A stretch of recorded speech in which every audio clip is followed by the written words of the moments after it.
और कथा कहती है कि जिस व्यक्ति को, जिस जीव को भगवान पर विश्वास हो जाता है, भगवान उसकी रक्षा करते हैं।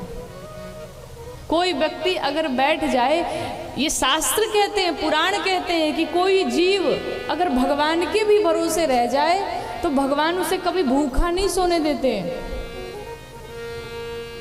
मलूक दास जी का नाम आपने सुना होगा, भगवान के बड़े प्यारे भक्त। उनसे किसी ने कह दिया कि भगवान किसी को भूखा नहीं रखते हैं, अगर कोई भगवान पर विश्वास कर ले तो भगवान उसे कभी भूखा नहीं रखेंगे।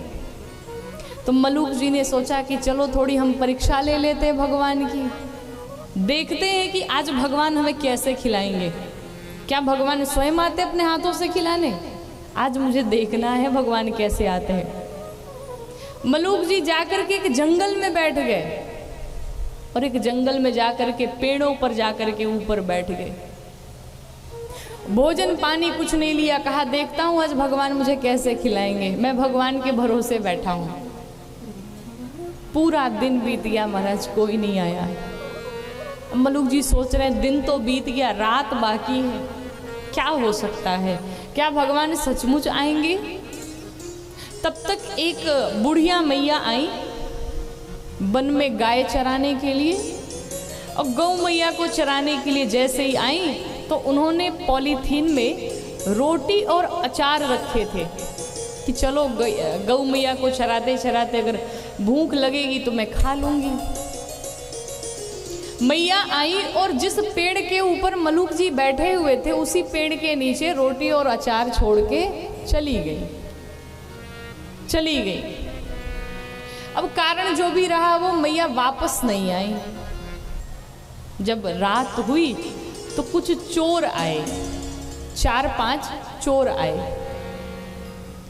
उन चोरों ने जो सोने चांदी चोरी किए थे कहा चलो भाई बंटवारा हो जाए, इतना सोना तुम्हारा, इतना सोना तुम्हारा, इतना सोना तुम्हारा, बंटवारा हो गया। चोरों ने कहा कहीं ये रोटी और अचार रखा हुआ है, भूख तो हम सभी को लगी है, चलो खा लेते। एक चोर ने कहा कहीं ऐसा तो नहीं कि ये रोटी अचार हम सबको फंसाने के लिए रखा गया है, पता चले कोई इसमें जहर मिला करके रखा हो और हम तीनों को देख रहा हो कि जैसे ही ये रोटी अचार खाएंगे, ये जहर खाएंगे, मर जाएंगे और जो हमारी सोने चांदी जो संपत्ति है वो हम लेकर के वापस हो जाएंगे। कोई नजर तो नहीं रखा है हमारे ऊपर। तब तक अचानक से उन चोरों की दृष्टि पड़ गई मलूक दास जी पे ऊपर।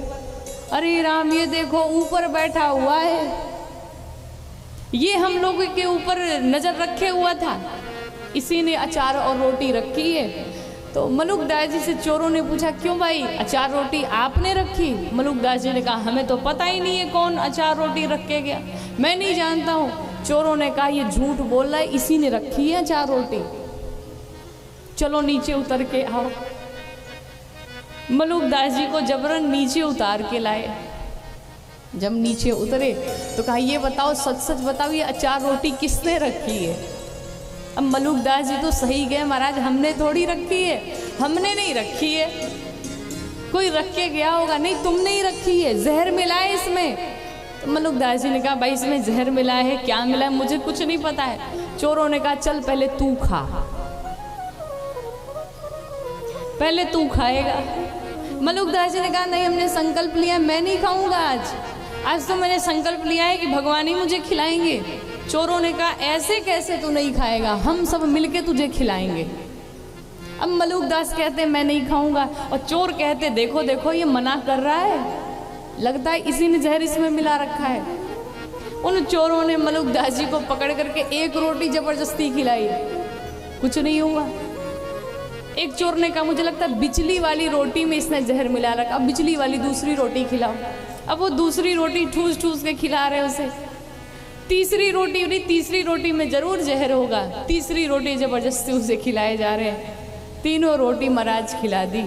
मलूक दास जी भगवान के चरणों में पड़ गए और उन चोरों से भगवान कृष्ण प्रकट हो गए। मलूक दास जी भगवान को प्रणाम करने लगे, कहते हैं प्रभु आज मुझे विश्वास हो गया कि जो जीव आप पर विश्वास कर लेता उसे आप कभी भूखा नहीं सोने देते। सिर्फ विश्वास होना चाहिए। बोले भक्तवत्सल भगवान की। तो देखिए भगवान स्वयं नहीं आते हैं, भगवान एक माध्यम बना करके भेजते। मलुकदास जी को था कि देखते भगवान कैसे खिलाते हैं, और भगवान ने चोरों के हाथों 3 रोटियां खिला डाली।